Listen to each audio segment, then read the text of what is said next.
Alright, now that your pommel is drying, what we want to do is we want to cut out some shapes to further embellish your sword. This part allows your creativity to come out and for us to decorate your sword to make it look good.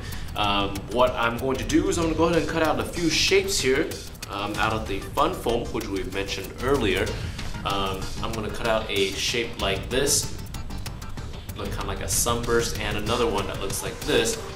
And what we're going to do is we're going to go ahead and layer them on top of each other on the bottom of your pommel, and that way it will give it a kind of cool looking design. What I've also done is I've gone ahead and cut out another strip of foam like so that will wrap around your pommel so that it looks kind of like another strip of metal on your sword. Okay, so let's go ahead and put it on a weapon right now. Alright, so we kind of have to do this in order. So the first thing I'm going to do is I'm going to go ahead and put this sunburst looking shape on the bottom of the pommel like so.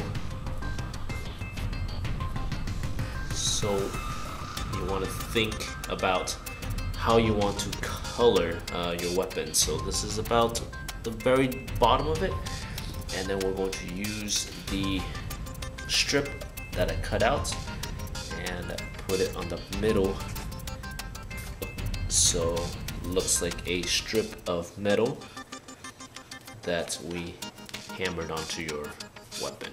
Okay, so it's going to look something like this, and then we're going to go ahead and glue this other piece on top like so, and that will add the necessary details that we want for our weapon. Alright, so we have most of our details on our weapons now. What we want to do is we want to add a little bit more to the finishing touches. So I'm going to add one last object here at the end of my pommel.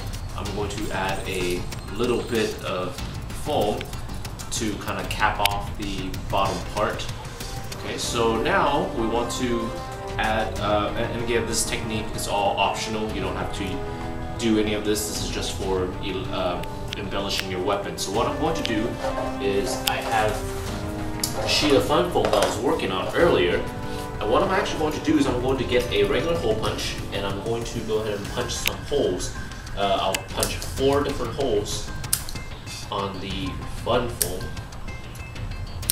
and then I'll empty out the bottom.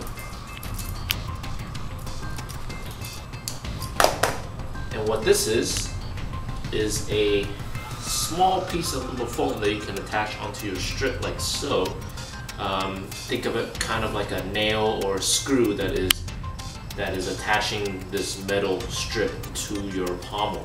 So there's 4 of them. You can make as many as you want, or you don't have to do this, but these are just little techniques that you can use for not only this weapon but other projects that you have as well. So once you put on your final embellishment and you feel like everything is ready, we'll go ahead and move on to the next part for the Plastidipping.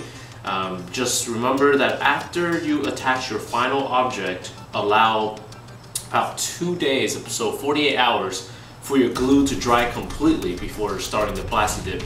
If you do not allow the glue to dry for 48 hours before Plastidipping, the Plastidip will eat away your DAP and will destroy everything that you worked to put on. So with that, we'll be back after 48 hours.